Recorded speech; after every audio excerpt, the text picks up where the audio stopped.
We often hear about Alexander the Great as a military genius, a hero who conquered a vast empire. But what was the real price of his ambition?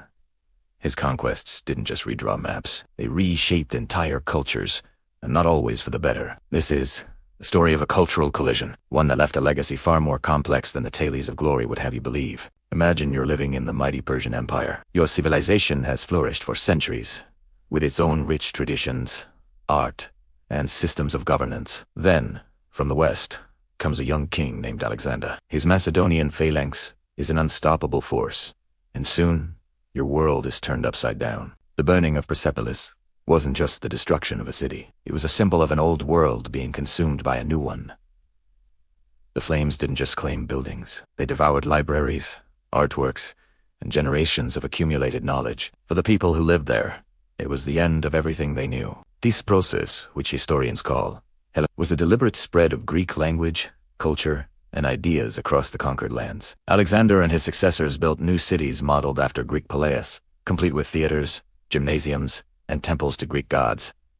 In places like Egypt, Greek architecture began to rise alongside ancient pyramids. A new language, Koine Greek, became the language of administration and commerce, forcing locals to adapt or be left behind.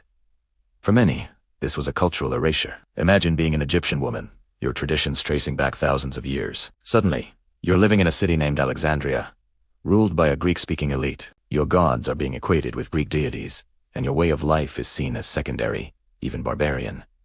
The pressure to adopt Greek customs was immense. To get ahead, to participate in the new society, you had to become more Greek.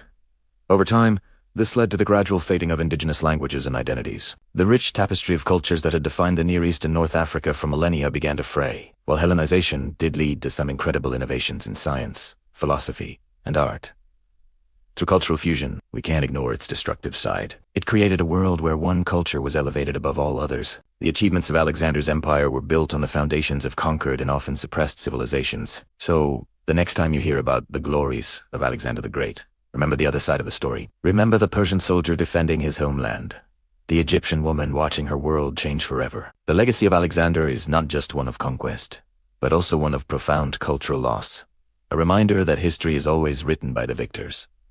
Thanks for watching. If you found this perspective on history interesting, make sure to like, subscribe, and hit the bell icon for more videos that challenge the way you see the past.